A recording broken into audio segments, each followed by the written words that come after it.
Para todos, muy buenas tardes, bienvenidos a su programa Red Vital. Soy Diana Londoño acompañándolos. Estamos en directo, apunten de una vez nuestros teléfonos, nuestros números para que más adelante se comuniquen y compartan este tema que ya les voy a plantear para hoy. Nuestras líneas 381-54-54 y 851-1170. Hoy estaremos hablando sobre cómo ritualizamos la muerte en nuestra cultura, la manera en la que hemos vivido esos procesos en casa, la manera en que nuestra cultura y nuestra sociedad nos lo ha mostrado o nos lo ha reflejado, tiene que ver mucho con esas actitudes que asumamos frente a la muerte de un ser querido. Vamos a analizar entonces cómo toda esta historia social y cultural influye en nosotros. Y después de hacer este análisis, pues es importante que concluyamos cuál es la manera sana, adecuada, saludable de vivir estos procesos. Por supuesto, cada proceso es particular y diferente, pero sí habrá unas maneras un poco más sanas y saludables de asumirlo. Hoy tenemos para iniciar el testimonio de Fabiola González, que nos cuenta cómo ha asumido este proceso después de la muerte de su hija Paula Andrea. Veamos este testimonio.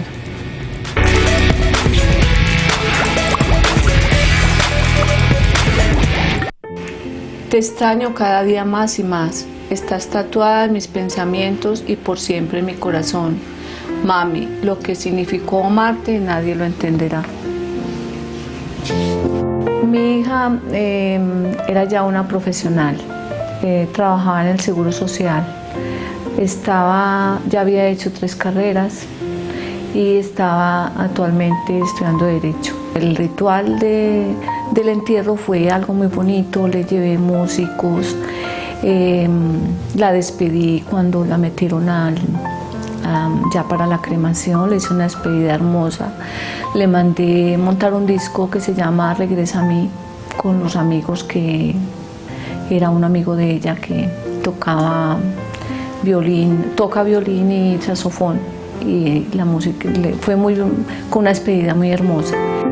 Lo de la habitación porque es como un lugar especial para ella. Ahí están todas sus cositas, sus muñequitos, sus foticos, y yo tengo ahí sus libros, los que más ella quería, porque ella leía mucho. Entonces es como tener lo más hermoso de ella recopilado como en ese cajoncito. Y yo cuando me siento triste voy, leo sus cartas, todavía tiene cartas del novio, cartas que ella misma escribía para ella. Era una gran escritora, porque escribía divino. Entonces yo a veces me siento allí, ya no lloro como antes, pero es un lugar que es como una conexión con ella. Quiero mostrarles algo muy especial que para mí tiene mucho significado. Esta es la virgencita que le dio una tía a los 15 años, que era monja. Ella siempre andaba con esta virgencita de protección. Cuando ella estaba en cuidados intensivos, lo primero que pidió fue la virgencita y yo se la desinfecté y ella murió con esta virgencita en la mano. Este es su cabello, mírenlo, aún tiene su olor porque no es algo muy hermoso. Este es sus primeros dientecitos, miren qué belleza. Primer dientecito y sus primeras areticas. Mami, te mando muchos abrazos, muchas bendiciones. Sabes que mamá está aquí esperando por ti para que algún día nos volvamos a ver. Hace 2 años me dio a mí por hacerle una gruta, no pequeñita como ella quería, sino hacerle todo este espacio en honor a María Auxiliadora y a ella, porque de una u otra manera, al ver yo la gruta, sé que la hice en su cumpleaños y por ella, en conmemoración. Aquí le he hecho 2 rituales muy hermosos. Uno es el ritual del mandala.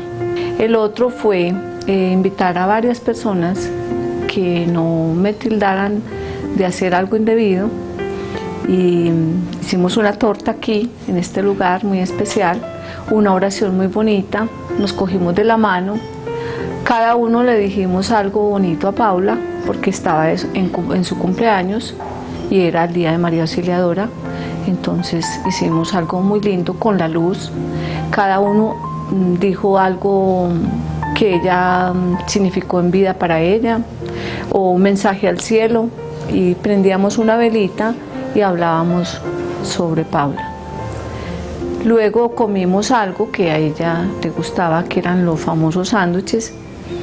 Entonces comimos en honor a ella y partimos la torta, le cantamos su cumpleaños, y yo sé que ella en el cielo nos vio celebrándole su cumpleaños.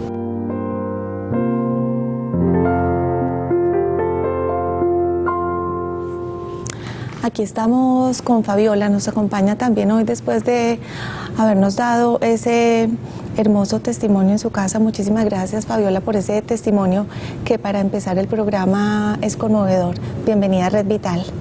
Buenas tardes, mi nombre es Fabiola González. Estoy aquí para dar testimonio sobre los rituales que he hecho en proceso de mi recuperación con la muerte de mi hija y mi esposo. Muchas gracias, Fabiola. Quisiera preguntarte primero, ¿qué significa para ti la muerte? Me contabas ahora, tu hija murió en el 2006, me contabas que 13 meses antes había muerto tu esposo. Fueron dos procesos muy continuos. Cuéntanos, ya nos contaste sobre esos rituales. ¿Qué significa para ti la muerte después de haber vivido estos procesos? Bueno, la muerte para mí, después de haber perdido a mis seres queridos, ya tiene otra connotación diferente. Primero que todo, nadie lo prepara para entender la muerte, pero ahora veo que la muerte es un lindo amanecer. Es un lindo amanecer que, a pesar que uno no está consciente de que los seres queridos se tienen que ir, pero que tenemos que acostumbrarnos y tratar de salir adelante. Ese lindo amanecer, como lo describes, ha influido para que lo veas así, todos esos rituales o estas acciones que llevas a cabo o todos los días o algunos días en tu día. Yo tengo días grises y días muy lindos también, sí, porque la verdad es que uno aprende como a vivir con el dolor y cada día aprende uno más. A mí me ha ayudado mucho estar en los grupos de ayuda y eso me ha hecho crecer. Y el dolor fortalece y lo hace crecer a uno espiritualmente. Y a propósito de esos grupos de ayuda que nos hablas, pues nos están acompañando también estos otros testimonios a quienes ya voy a presentar. Todos están en el grupo de apoyo de las clínicas de duelo, que ha sido un proceso que les ha ayudado muchísimo a ver la muerte de manera diferente y en tu caso a verla como un nuevo amanecer. Yo quisiera hablar con Juan Carlos también. Juan Carlos, bienvenido, gracias por estar en Red Vital. Gracias a ustedes por la invitación. Mi nombre es Juan Carlos Torres. Nos cuentas un poco sobre la muerte de Simón Andrés y cómo ha sido ese proceso en tu caso y qué significado nuevo le das a la vida y a la muerte como tal. Bueno, mi hijo Simón murió hace ya 4 años y 7 meses. Realmente transforma la vida de uno porque uno no se prepara para eso, en ninguna parte, ni en la escuela, ni la vida misma lo prepara a uno para perder un hijo. Uno siempre tiene la convicción de que los hijos van a enterrar a los padres. Bueno, a mí me tocó al contrario, una persona a la cual yo amo mucho, que él lo sabe, siempre lo diré, que aún lo amo y aún lo siento presente en mí. Aún lo siento muy cerca. Es una transformación muy grande, pero yo finalmente entendí de que la vida no termina, sino que la vida se transforma. Lo que pasa es que para nosotros es muy difícil entenderlo, porque no tenemos a ese ser querido, porque lo queremos abrazar, queremos escuchar su voz, queremos tener hablar ese contacto con físico. él. O sea, todo eso nos da mucha dificultad, pero yo en el fondo, y yo sí he entendido de que la vida de él se ha transformado en algo para mí. Ese entendimiento, supongo, llevó todo un proceso. Sí, eso. Y yo quiero que ustedes ahorita me cuenten sobre todo ese proceso. Quiero pasar a que todos me cuenten su visión sobre esa transformación y luego podemos hablar un poco más sobre esos detalles que les ayudaron a transformar esa visión y a resignificar la muerte. Amparo nos cuenta un poco también sobre la muerte y ese proceso de significado para ti de la muerte de Juan David. Bienvenida, Amparo. Bueno, buenas tardes, muchas gracias por la invitación. Es un espacio que casi todas las familias lo ven. Bueno, de mi proceso, mi hijo murió hace 9 años y medio. Sí. Fue un proceso muy duro y difícil. Muy difícil, la muerte fue por accidente, transformó mi vida completamente, partió mi vida en dos. Era una antes y empezó a hacer otra luego. Pero gracias a Dios hice un proceso de duelo, hice un trabajo de duelo con la ayuda del doctor Jorge Montoya y fue algo muy bonito, pero algo muy del corazón y espiritual. Sí. Yo creo que los procesos de duelo son a nivel espiritual más que todo, no tanto físico, sino más, es un cambio espiritual que uno da. Pero ahora, ya después de que soy una mamá recuperada, de que ya transformé todo ese dolor en servicio y también descubrí habilidades que no tenía, como el de pintar, porque pinto ya mucho y hago cosas muy lindas que creí que salieron fue a partir del dolor. Transformé el dolor en amor, en servicio, en arte. Entonces ha sido una cosa muy linda, ha sido algo que yo misma a veces me sorprendo. Yo digo, ¿cómo una cosa tan dolorosa, una situación tan difícil y que me llevó casi a la locura, yo sentir a mi hijo ahora en mi corazón y en mi alma de una manera tan hermosa? ¿Coincides con Juan Carlos y con Fabiola en esa expresión de nunca nos preparamos para, realmente casi que nos coge por sorpresa la muerte? No pensamos que nos va a tocar, que va a tocar la muerte de un hijo, y cuando la vamos a asumir sentimos casi que estamos con las manos vacías y nada podemos hacer porque no nos hemos preparado. Sí, Diana, porque es que mira que nosotros los papás siempre nos imaginamos que los hijos nos van a enterrar, mas nunca vamos a enterrar los hijos. Entonces cuando esto nos llega de una manera tan trágica, porque en el caso de los 4 fue una muerte así, de un momento a otro, de que no nos dio oportunidad de prepararnos, al menos con una enfermedad que se puede tener un duelo anticipatorio, pero en este caso no. Juan Carlos despidió a su hijo, Fabiola llevó a su hija al quirófano creyendo de que iba a salir bien, y María Fe también vio a su niña bien y cuando al menos algo pensó sorpresivo. El accidente. Entonces esto es algo que lo coge a uno como desubicado del mundo y queda desubicado mucho tiempo. Uno se cree el ser más extraño y que uno dice, es que uno cree hasta que el suelo que pisa no es el suelo de todo el mundo, es una nube en la que uno pisa. Entonces ya para uno volverse a adaptar a esa otra nueva vida es todo un proceso. Es un proceso, pero gracias a Dios existen personas que lo pueden acompañar y que uno tiene que saber que el que les tiende la mano lo hace de la mejor manera y con mucho amor para poder salir adelante. Y están aquí todos ustedes para dar testimonio de ello y para explicarnos y hacernos conocer que sí se puede tener una transformación positiva. María Fe, tú nos vienes a contar la historia del proceso de duelo después de la muerte de tu hija Jay Mirelis, a quien llamas mi princesa porque ella prefería que la llamaras así que por su nombre. Bienvenida. Gracias, Diana. Buenas tardes. Sí, soy la mamá de Jay Mirelis, una bella princesa. Pues como a todas, la muerte fue súbita.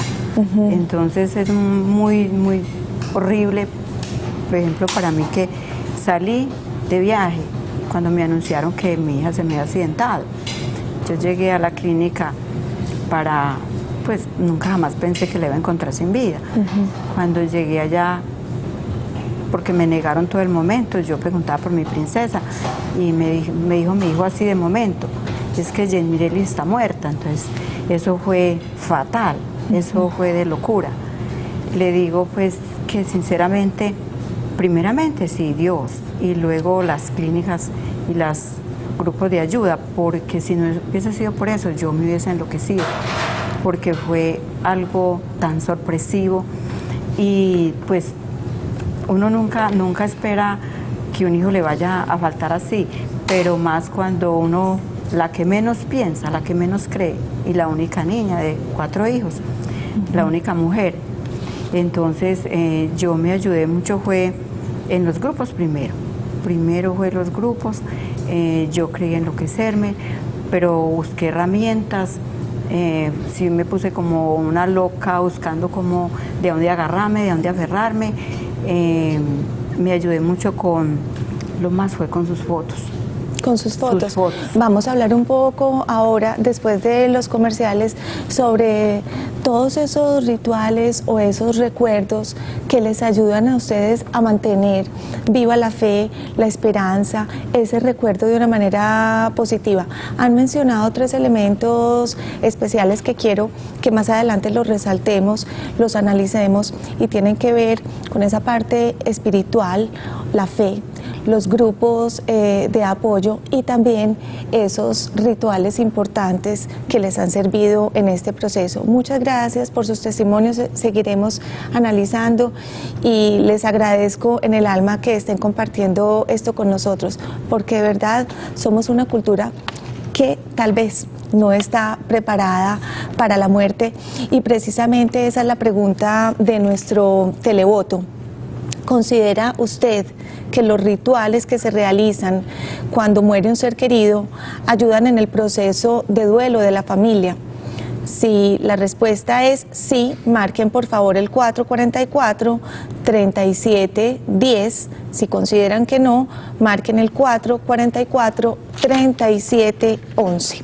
Recuerden, para nosotros es importantísimo tener sus comentarios, recibir sus preguntas. Más adelante recibimos las llamadas, pero desde ya tenemos nuestro chat abierto para que hagan sus comentarios o sus preguntas. En pantalla están viendo, entran a la página principal de Teleantioquia, www.teleantioquia.com.co. Allí van a dar clic donde dice señal en vivo. Inmediatamente dan clic, está dispuesta entonces la página para recibir sus comentarios y sus preguntas.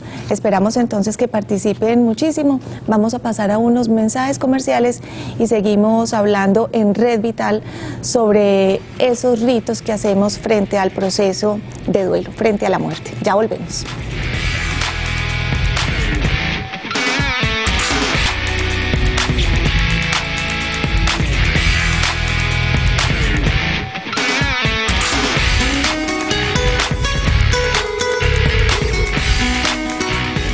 ¿Cómo ritualizamos la muerte en nuestra cultura?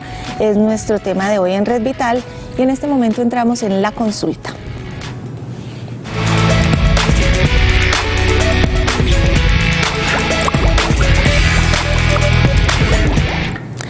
Nos acompañan hoy el doctor Jorge Montoya Carrasquilla. Él es médico especialista en duelos, director científico de las clínicas del duelo.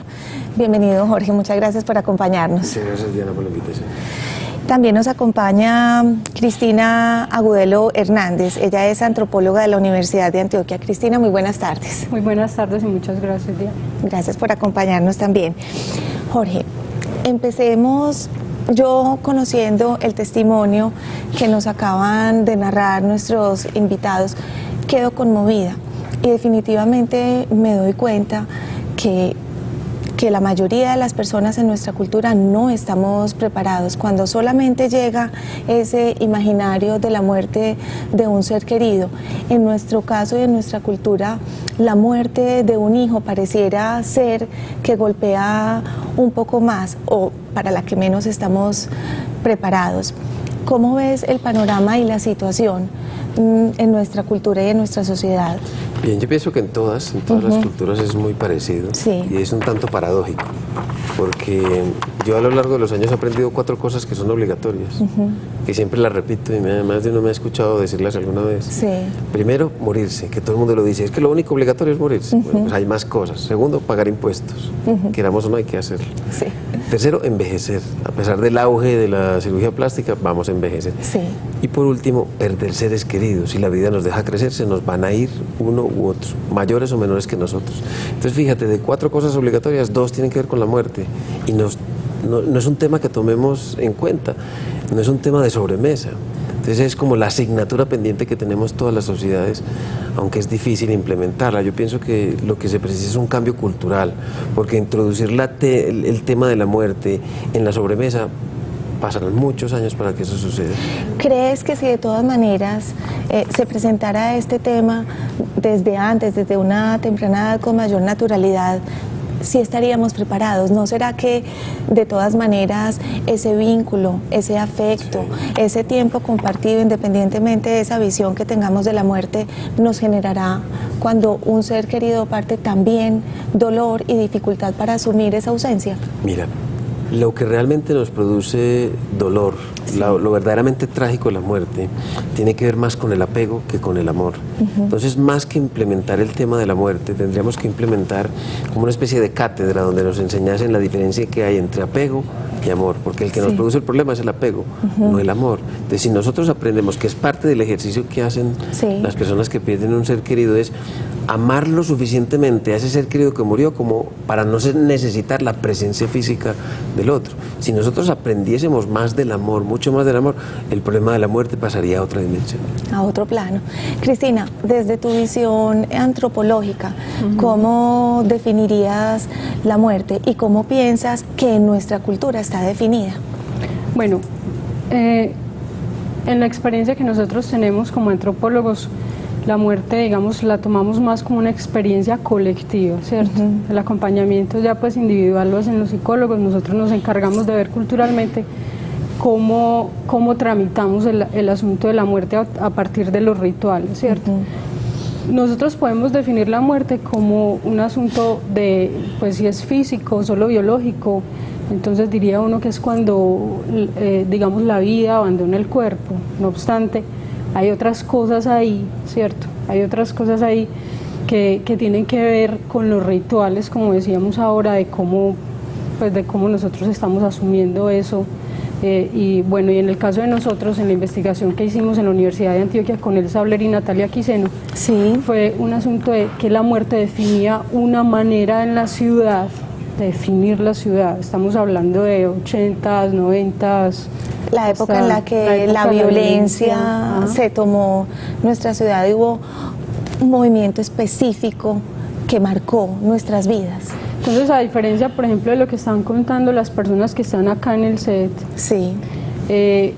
los muchachos y muchachas que de alguna manera en los barrios vivieron esa violencia en su cara más cruda, para ellos la muerte no era un asunto tan inesperado, no era un asunto tan, sino una presencia siempre. Cotidiana. Una presencia cotidiana que se imponía a todas luces por el exceso, ¿cierto?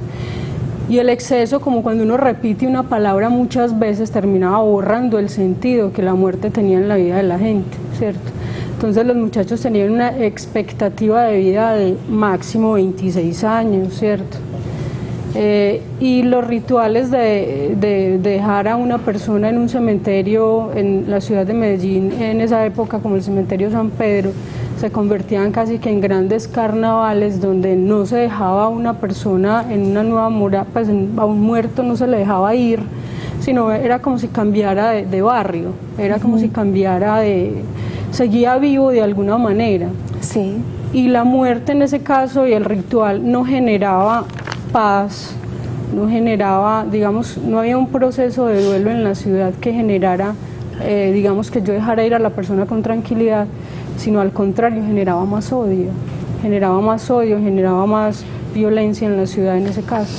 Hablas en pasado, esa historia cómo ha repercutido en la actualidad o qué cambios ha tenido la ciudad y específicamente aquellos barrios que vivieron esos procesos tan dolorosos de violencia. En esa época, cuando aparecieron producciones que mucha gente leyó, ¿cierto? Como No nacimos pa' semilla, que hoy, por ejemplo, uno lee algunas críticas de la gente que ve esa Medellín tan destrozada en esa época, entonces yo leía una que decía, yo no soy Alicia en el País de las Maravillas, pero esa obra me hizo daño, ¿cierto? Porque era como una gran desesperanza en la ciudad, como si no se pudiera vivir más allá de la muerte, como si vos salieras buscando, o sea, una omnipresencia de la muerte impresionante en la ciudad. Que definía un poco a los jóvenes de Medellín, ¿cierto? Hoy los jóvenes de Medellín de una época de, no sé, 10 años para acá, ¿cierto? La investigación se realiza, como te digo, se publica en el 2001 y en la ciudad hay una transformación muy importante, ¿cierto? Porque ya, digamos, la muerte deja de ser protagonista de la ciudad y se convierte en otra posibilidad de vida, y los jóvenes no quieren ser más definidos por No Nacimos pa' Semilla ni por Rosario Tijeras, sino por otras posibilidades que tienen digamos, pues ya de hacer cultura de otra manera, que no sea desde la cultura de la violencia, sino desde la cultura de la creación. Muchas gracias, Cristina. Jorge, ¿cuál sería tu visión de esa historia de nuestra ciudad? ¿Cómo ves hoy en día? Me imagino con tus grupos, a quienes asesoras, con quienes convives tanto, ¿cómo ves esa transformación? Bien, yo pienso que estamos asistiendo muy poco a poco a un cambio cultural. Es decir, ya a pesar de que la semilla es muy pequeña, yo llevo ya cerca de 15 años sembrando esa semilla y a la matica se le ve algo, incluso con los testimonios de hoy. Sí. Estamos asistiendo a un cambio cultural en el sentido de que ya la gente está buscando ayuda, ya la gente sabe que perder a un ser querido se puede encontrar ayuda, que no solamente valen los recursos internos, sino que para eso están también los recursos externos. Entonces pienso que aunque el cambio todavía no es muy visible, ya se está empezando a ver las hojitas de esa matica. Hablemos un poco ya sobre esos procesos específicos o de duelo. ¿Qué se necesita para ser consciente frente a un proceso que hay que elaborar, frente a una muerte? Muchas veces queremos aislarnos, no hablar con nadie, no tocar el tema, refugiarnos en esa soledad. ¿Qué recomendarías para esos procesos? Bien. Siendo naturalmente, como decíamos al principio, cada caso un caso particular. Sí. Bien, hay 3 aspectos que son, digamos, básicos para la recuperación. Lo primero es que si yo me voy a enfrentar a algo que es nuevo para mí, como en el caso de hoy la pérdida de un hijo, tengo que saber de qué es el duelo. Entonces la primera cosa que yo debo hacer es informarme, recibir información sobre qué es el duelo, si lo que estoy sintiendo es normal o no, qué puedo hacer por mí, qué pueden hacer las demás personas por mí, etcétera, etcétera. Primera tarea, información. Segundo, compañía. Muy contrario a lo que la gente opina que es mejor hacerlo solo, recordemos que la compañía son recursos externos. Y es tan terrible, tan supremamente difícil recuperarse de la pérdida de un ser querido que uno necesita el concurso de más personas. Ojalá personas que estén educadas en duelo, que no vengan con sus propios mitos y me limiten o me coarten mi expresión del dolor. Y finalmente, conversación. Eso significa ventilación, es decir, expresar lo que yo estoy sintiendo, que no me quede con nada. Y una forma de expresión es el ritual. Y quería añadir algo, sobre todo por el reportaje que vimos en un principio, que le puede sorprender a muchas personas, y es algo que decimos en el duelo, que en el duelo no hay cosas buenas o cosas malas, porque tú has visto que la gente pregunta, si será bueno que haga esto, será malo que haga lo otro. De una vez... Alguno pensará, todo el tiempo teniendo sus objetos personales cerca, bueno, ¿no será que se mortifica, que lo que hace es? Entonces aquí hay algo importante, no hay cosas buenas ni cosas malas, sino cosas que me sirven o no me sirven para la recuperación. Por eso es tan importante tener en cuenta que cada caso lo vive cada persona a su manera. Bueno, quiero invitarlos también a que veamos esta nota. Estuvimos en el cementerio de San Pedro conociendo un poco la historia de este lugar que hoy en día ya es llamado Museo Cementerio. Veamos.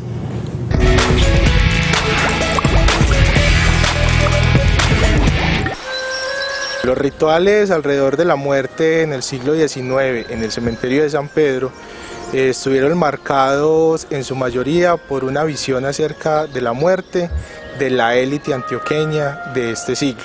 Entonces vamos a observar en su mayoría en el cementerio de San Pedro monumentos y mausoleos que están recordando la memoria del difunto y que están resaltando a través de símbolos, de figuras y de la misma estructura una forma de ver la muerte, pero también de ver la vida y de recordar al difunto como fue en vida. Los rituales frente a la muerte actualmente en la sociedad antioqueña y muy específicamente en el cementerio de San Pedro son diferentes a los del siglo XIX, Los que se ven actualmente pues están marcados por elementos del arte popular y de la, digamos, imaginación, que tiene que ver mucho con los asuntos actuales. Y es que pues en primer lugar se va a ver rituales como el de rendir en una lápida homenaje a la memoria de ese difunto a través de elementos del arte popular como las flores, las esquelas, tarjetas, dedicatorias. Las cartas son para que él se dé cuenta de que aunque él se haya ido, todavía estamos con él. Y uno le escribe mensajes, le habla, le pega fotos. Es muy variada todos esos rituales que se viven actualmente al interior de los cementerios. Inclusive se traen serenatas, se celebran festividades como aniversarios con mariachis o con ponqués o tortas. Todo esto lo que nos está recordando es la importancia de la memoria de ese difunto dentro de un grupo social. Entonces, en el siglo XIX se hacía con fastuosos monumentos, ya en el siglo XXI y en las galerías periféricas del cementerio se hace con todos los elementos del arte popular. Pues esos símbolos, lo que le hago a la niña, las muñequitas, todo lo que le pongo ahí. Pues ella, como era una niña así como tan juguetona, y a ella le gustaban mucho esas cositas, entonces yo misma las hago y yo me siento muy bien decorándole a ella la tumba así. En el caso de esta tumba, pues ahí está inhumada la madre de un señor y él viene todos los días a visitarla, a ordenar la tumba, a decorarla, y vemos allí como hay un vaso con agua, el cual él todos los días toma de esa agua, la bebe, pone agua nueva y este ritual continúa día tras día. Cuando se interroga al Señor por qué elabora ese ritual, pues él dice que es la creencia de esa comunión tan fuerte que él tiene con su madre a través del agua. Es como ese vaso con agua es un vehículo que comunica esta vida con la otra y la memoria de su madre con él. Yo más que todo era venir y contarle todas mis cosas, como si todavía estuviera, porque para mí todavía sigue, porque ella muere cuando yo la olvide. Entonces, aunque no la podía ver, no la podía tocar, sí le podía hablar, sí la podía sentir. Ese era mi ritual. No algo muy seguido, porque no es fácil ver a alguien que vos querés ahí metido. Entonces no es muy fácil. Entonces yo vengo de vez en cuando, le hablo, pues sí, le traigo flores. Entonces es muy especial, todas esas cositas que uno hace por eso. Muchas veces faltaba al colegio por venir al cementerio, como a ese encuentro. La muerte, si bien se constituye en un hecho trágico y en un hecho doloroso, dependiendo en muchos casos, pues es aceptada o no lo es. Pero lo que sí tenemos claro es que es un hecho trágico que marca un momento en una persona y en un grupo familiar, en un grupo social. En algunos casos es más aceptado, en otros no tanto.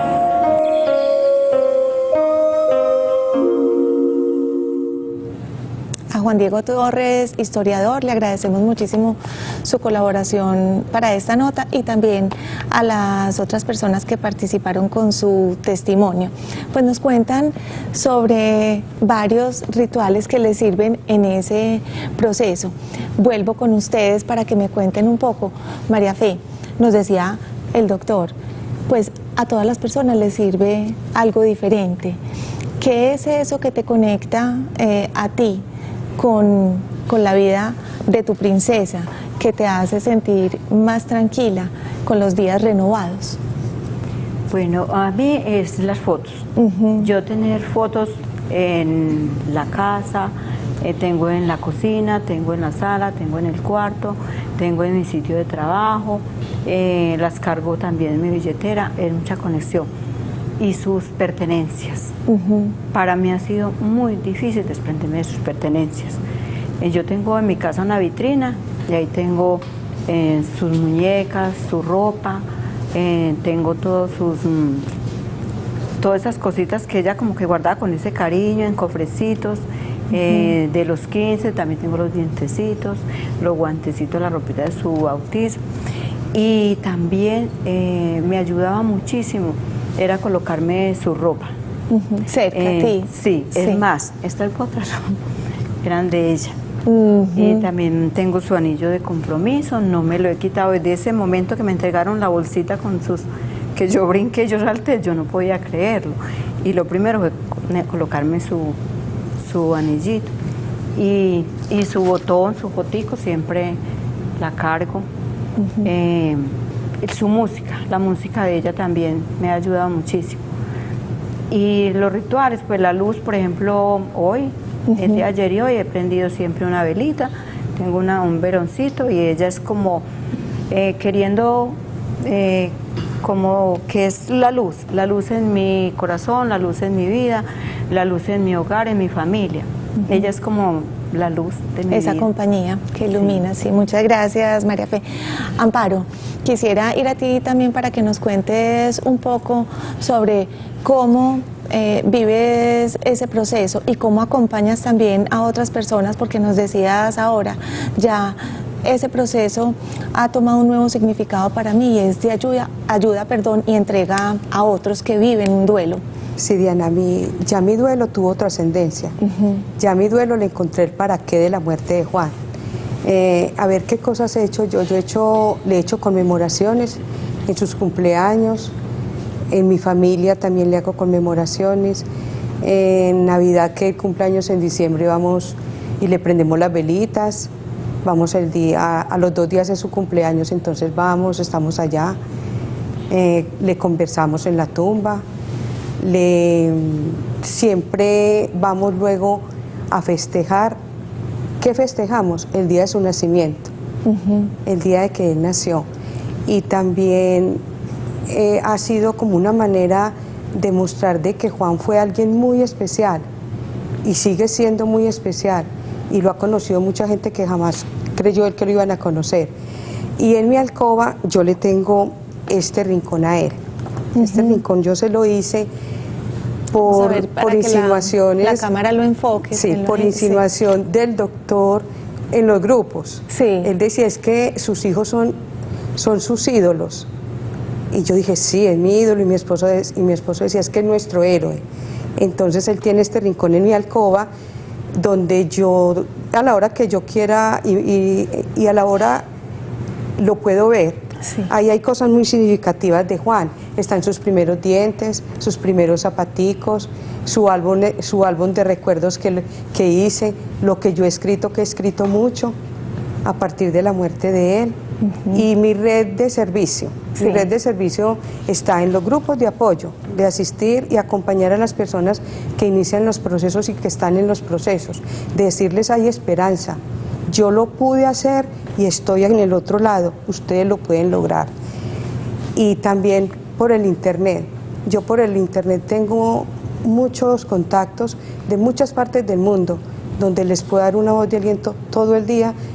Yo lo tengo en mi computador prendido, mientras que trabajo en mi taller, yo voy mirando y les voy... ¿Y recibes mensajitos? Sí, y les voy enseñando también con todo lo que yo aprendí. Qué bonito. Porque lo que yo aprendí sería muy egoísta de mi parte guardarlo.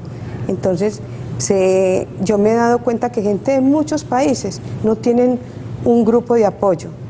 La ayuda es muchas veces ese grupo que hemos creado ahí, que ni nos conocemos personalmente, pero que somos otro grupo y decimos, los grupos en que el dolor lo convertimos en amor eterno. Pues mira, Amparo, cómo nos enseñan ustedes esa trascendencia, eso que compartes con otras personas y que todos ustedes están hoy compartiendo con nosotros, es trascender, es enseñar y es vivir de una manera diferente, como decían ustedes, como un nuevo amanecer, algo que a veces le damos un significado catastrófico, pero ustedes nos están enseñando que no es así, a pesar hablar del dolor.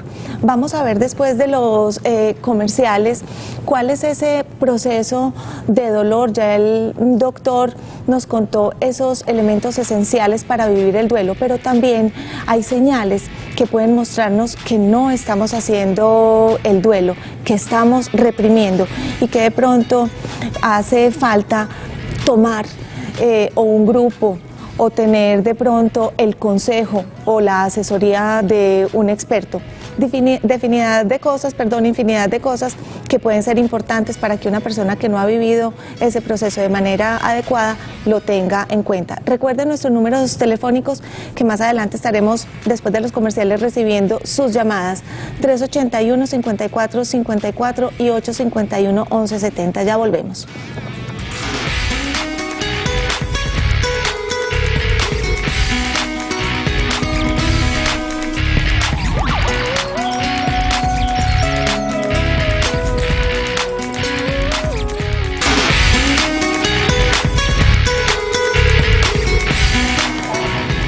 Seguimos en Red Vital y empezamos con Zona Interactiva.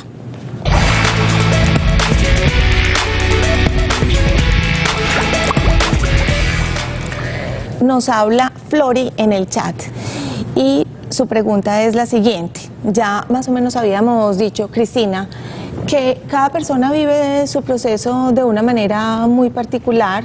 No hay aquí definiciones ni buenas ni malas para esos rituales que cada persona hace, pero Flori se pregunta, ¿no será que eso de guardar las fotos, guardar la ropa, todos esos objetos personales harán que se aferre más la persona a ese ser querido que partió? Cristina, y el doctor también quisiera su opinión. Bueno, una de las cosas que nos decía la gente a nosotros para definir la muerte, cuando le preguntábamos para la gente qué era la muerte, era no tanto el hecho físico, sino el ser olvidado.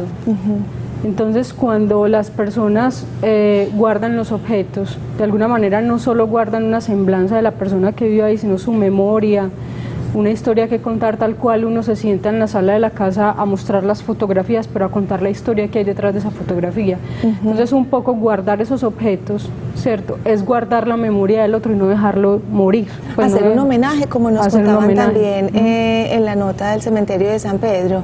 Doctor.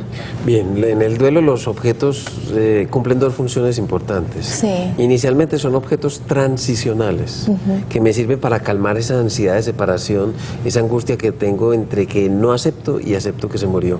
Luego los objetos transicionales deben evolucionar a objetos simbólicos, que simbolizan a esa memoria, a ese ser querido. El problema en relación con la pregunta es si los objetos no evolucionan de ser transicionales a simbólicos, ahí sí hay un problema.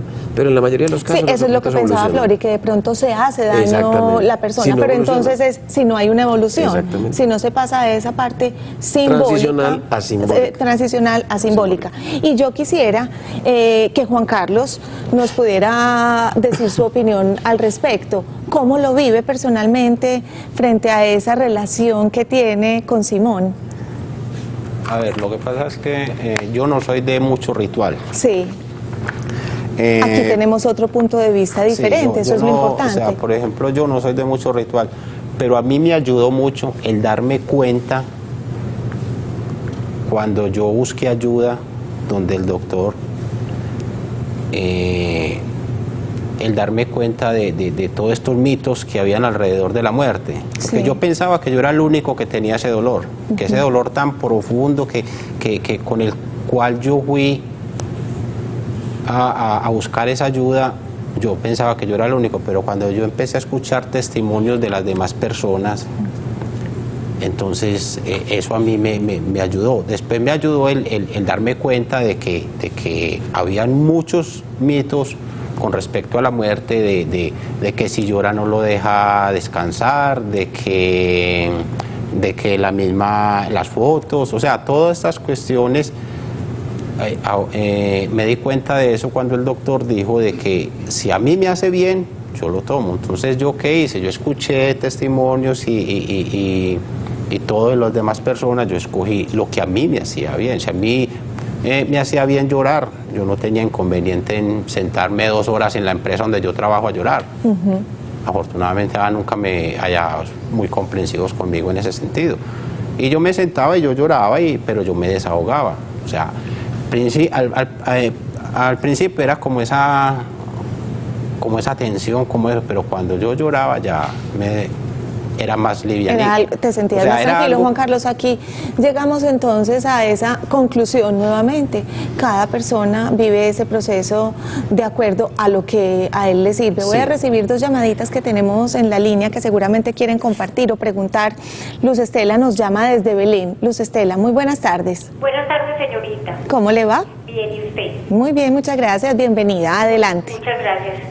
Para felicitarnos de tan maravilloso programa. Muchas gracias, Luz Estela. Le cuento también de que para compartir con usted de la falta de mi hijo. Sí, señora. Mi hijo a 5 meses falleció y me llamó mucho la atención la señora de azul y la de rosado y el señor que acabó de hablar también. Sí. Esto es una cosa muy horrible que yo no sé cómo la voy a superar. Le pregunto al doctor, ¿un día de estos me irá a pasar o seguiré toda mi vida con este dolor tan grande? Y me gustaría que me ayude porque me siento sola, me hace mucha falta mi hijo, lo espero todos los días. Y la señora, yo la veo muy tranquila y me gustaría yo también estar así, en esa tranquilidad. ¿O será porque es tan breve la muerte de mi hijo? No sé si será ellas que ya tienen mucho tiempo. Esta Navidad es la primera Navidad que voy a estar de mi hijo. No sé cómo iré a pasar. Luz Estela. Me gustaría también que la señora de azul, escuché que ella también ayuda pues da consejos. Me gustaría que me llamara y me dijera, me diera un consuelo. Claro Muchas que sí. gracias. Claro que sí, Luz Estela, vea, aquí quedan sus datos y ellos se van a comunicar con usted. De todas maneras, yo la voy a dejar con el doctor para que le dé en este momento un consejo como usted lo pide. Seguramente necesita compañía, asesoría y que todas estas personas le ayuden en su proceso, que con seguridad algún día va a poder hablar como ellos hablan. Desde Red Vital le mandamos un abrazo muy grande, sentimos mucho su tristeza, pero le mandamos todo el ánimo de corazón, sabiendo que se va a recuperar y que en algún momento va a tener otra visión y va a estar más tranquila. Un abrazo muy grande, Luz Estela, de verdad que sí. Doctor. Bueno, Luz Estela, quería decirte que en el duelo todo tiene su tiempo y cada uno de nosotros tiene su propio tiempo. O sea que no desesperes, hoy con 5 meses es nada. Entonces lo que hay que tener es un poco de paciencia y sí implementar algunas herramientas. La primera herramienta es que tengas información sobre el duelo, sobre lo que son los fenómenos en sí, el mismo proceso de duración. ¿A qué número puede llamar al 604-1101 y la invito a los grupos de duelo que tenemos los lunes. El grupo de padres que han perdido hijos todos los lunes a las 5 de la tarde en el edificio Sao Paulo, en la frontera, en el 5º piso al lado de Comcel. 604-1101 para todos los interesados. Yo creo que es importante volver a resaltar lo que dije hace unos momentos. Es muy importante que Luz Estela tenga información, que tenga compañía, pero compañía ojalá de personas como los testimonios de hoy, que son padres como ella, que han pasado ese proceso de recuperación. Y por último, mucha conversación, que hable de lo que está sintiendo para que descargue mucho del dolor que tiene. Muchas gracias, doctor. Vamos a recibir a Adriana Castañeda. Ella nos llama desde La Estrella. Buenas tardes. Buenas tardes, ¿cómo estás? Adriana, bien, muchas gracias, bienvenida. Se nos está acabando, entonces te pido que nos cuentes rápido. Felicitaciones por el programa y un saludo muy especial para todos. No, el caso mío es raro. Sí. No es caso, pues así. A ver, yo quiero hacer una pregunta porque a mí hace 4 años se me murió un novio que yo tenía de muchos años. Sí. Pero entonces a mí no me pasa lo que le pasa a todas las personas que lloran en el féretro, y mucha gente me ha cuestionado. Me dicen que yo soy insensible, que yo no siento, yo sí siento. Lo que pasa es que yo sé que la muerte hace parte de la vida y yo diario me mantengo pensando en eso desde hace muchos años, y para mí hace parte de la vida pensar en eso, hablar de eso. Entonces a mí me regañan, mi papá me regaña. Yo tengo un hijo de 15 años maravilloso y yo digo, yo trato de ser la mejor madre, trato de dar el mejor ejemplo para que el día de mañana que mi hijo me falte o que mis padres me falten, yo no tenga que sentir como tener un buen comportamiento en vida para uno no sentir tantos esos dolores tan horribles. Ahora, cuando un hijo se muere, eso pues eso me imagino que debe ser terrible, porque creo que el dolor de un hijo, de la pérdida de un hijo, nadie lo quita, y más de pronto cuando es un hijo matado violentamente o algo. Sino que yo pienso, pues yo, o sea, a mí me cuestionan mucho es por eso, porque dicen que yo soy insensible, que entonces que si yo no quiero vivir, que porque no me mato, que porque no me muero. No, a mí me encanta la vida, me encanta vivir, sino que yo lo veo que eso hace como parte de la vida y que hay que aceptarlo así no queramos. Adriana, tú tienes una visión diferente. Vamos a pasar a una notica que nos pone en conexión con unos recomendados, la vamos a ver y luego para concluir hacemos un comentario a esto que tú nos acabas de contar. Muchas gracias por tu participación. Veamos esta nota.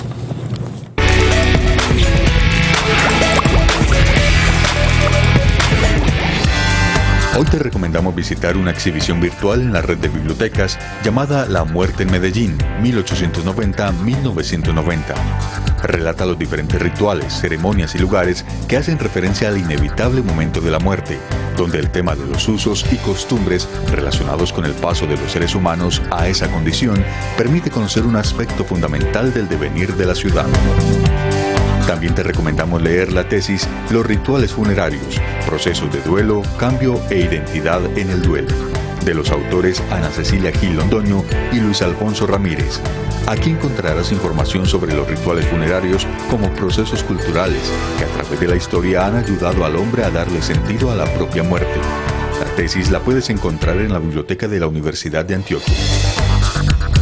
Y para que sigas conectado con este tema, te recomendamos leer el blog ritualesocultos.blogspot.com, donde la antropóloga e investigadora Almaa comparte información recolectada sobre rituales ocultos en América Latina. Por último, recuerda visitar nuestro micrositio en www.teleantioquia.com.co. Encuéntranos en Facebook como Red Vital Teleantioquia y síguenos en Twitter como @RedVitalTA.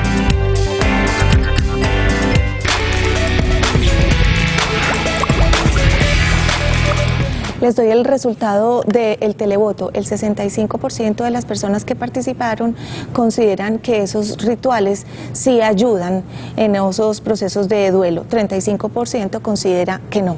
Doctor, para finalizar, el comentario que teníamos para Adriana, nuestra televidente. Bien, yo diría que Adriana es un ejemplo de una persona que ha logrado diferenciar entre lo que es apego y amor, porque como decía en un principio, lo que nos produce los problemas es el apego, no el amor, y ella continuó amando, mas no estaba pegada. Bueno, muchísimas gracias, Jorge, Cristina, muchísimas gracias, y a todos ustedes muchas gracias y mucho amor nos dieron en este programa de hoy. Los invito la semana entrante a que el martes estén en el programa de Red Vital, en el que vamos a hablar sobre infidelidad. Nos vemos entonces martes, miércoles, como siempre, a las 3:30 de la tarde. Un aplauso de agradecimiento para todos ustedes.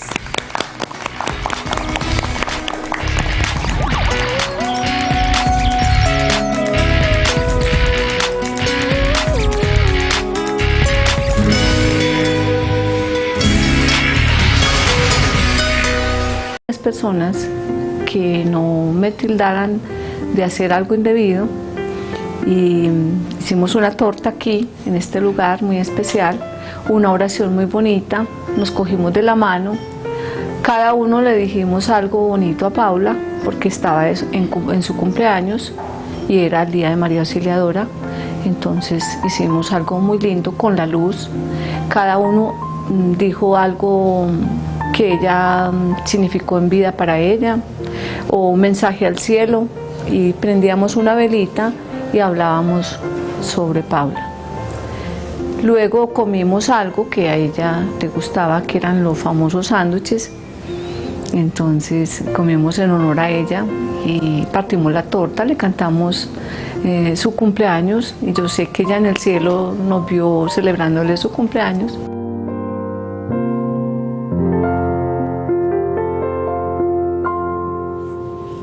Aquí estamos con Fabiola, nos acompaña también hoy después de habernos dado ese hermoso testimonio en su casa. Muchísimas gracias, Fabiola, por ese testimonio que para empezar el programa es conmovedor. Bienvenida a Red Vital. Buenas tardes, mi nombre es Fabiola González. Estoy aquí para dar testimonio sobre los rituales que he hecho en proceso de mi recuperación con la muerte de mi hija y mi esposo. Muchas gracias, Fabiola. Quisiera preguntarte primero, ¿qué significa para ti la muerte? Me contabas ahora tu hija murió en el 2006, me contabas que 13 meses antes había muerto tu esposo. Fueron 2 procesos muy continuos. Cuéntanos, ya nos contaste sobre esos rituales. ¿Qué significa para ti la muerte después de haber vivido estos procesos? Bueno, la muerte para mí, después de haber perdido a mis seres queridos, ya tiene otra connotación diferente. Primero que todo, nadie lo prepara para entender la muerte, pero ahora veo que la muerte es un lindo amanecer. Es un lindo amanecer que, a pesar que uno no está consciente de que los seres queridos se tienen que ir, pero que tenemos que acostumbrarnos y tratar de salir adelante. Ese lindo amanecer, como lo describes, ha influido, para que lo veas así, todos esos rituales o estas acciones que llevas a cabo o todos los días o algunos días en tu día.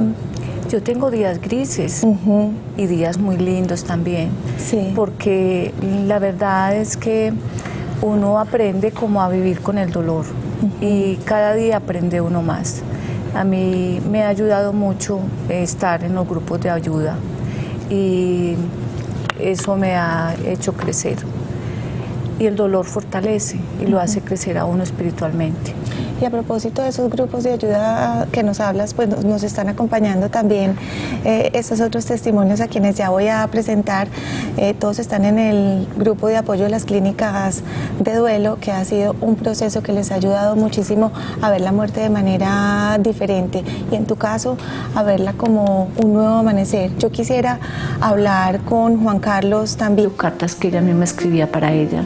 Era una gran escritora, porque escribía divino. Entonces yo a veces me siento allí, ya no lloro como antes, pero es un lugar que es como una conexión con ella. Quiero mostrarles algo muy especial que para mí tiene mucho significado. Esta es la virgencita que le dio una tía a los 15 años, que era monja. Ella siempre andaba con esta virgencita de protección. Cuando ella estaba en cuidados intensivos, lo primero que pidió fue la virgencita y yo se la desinfecté y ella murió con esta virgencita en la mano. Este es su cabello, mírenlo, aún tiene su olor porque no es algo muy hermoso. Este es sus primeros dientecitos, miren qué belleza. Primer dientecito y sus primeras areticas. Mami, te mando muchos abrazos, muchas bendiciones. Sabes que mamá está aquí esperando por ti para que algún día nos volvamos a ver. Hace 2 años me dio a mí por hacerle una gruta, no pequeñita como ella quería, sino hacerle todo este espacio en honor a María Auxiliadora y a ella, porque de una u otra manera, al ver yo la gruta, sé que la hice en su cumpleaños y por ella, en conmemoración. Aquí le he hecho 2 rituales muy hermosos. Uno es el ritual del mandala. El otro fue invitar a varios a asumirlo. Hoy tenemos para iniciar el testimonio de Fabiola González, que nos cuenta cómo ha asumido este proceso después de la muerte de su hija Paula Andrea. Veamos este testimonio.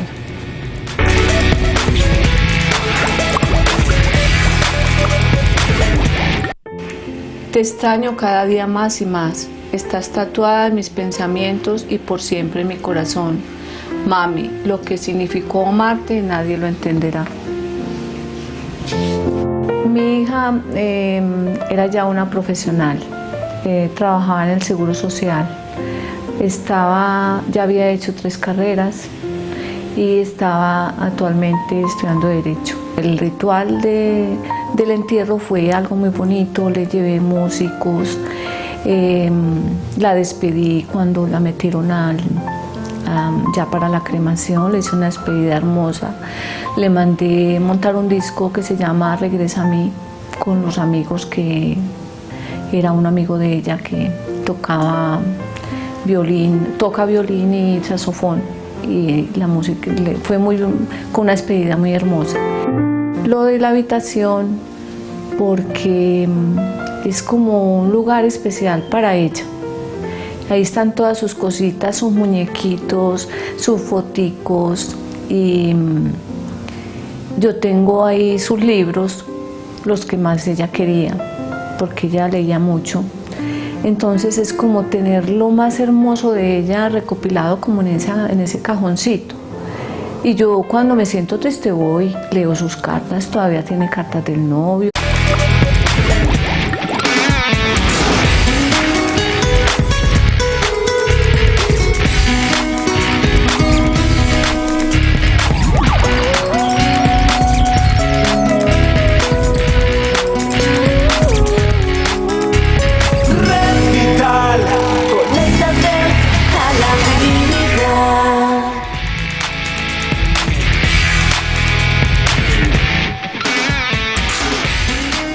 Para todos, muy buenas tardes, bienvenidos a su programa Red Vital. Soy Diana Londoño acompañándolos. Estamos en directo, apunten de una vez nuestros teléfonos, nuestros números para que más adelante se comuniquen y compartan este tema que ya les voy a plantear para hoy. Nuestras líneas 381-54-54 y 851-1170.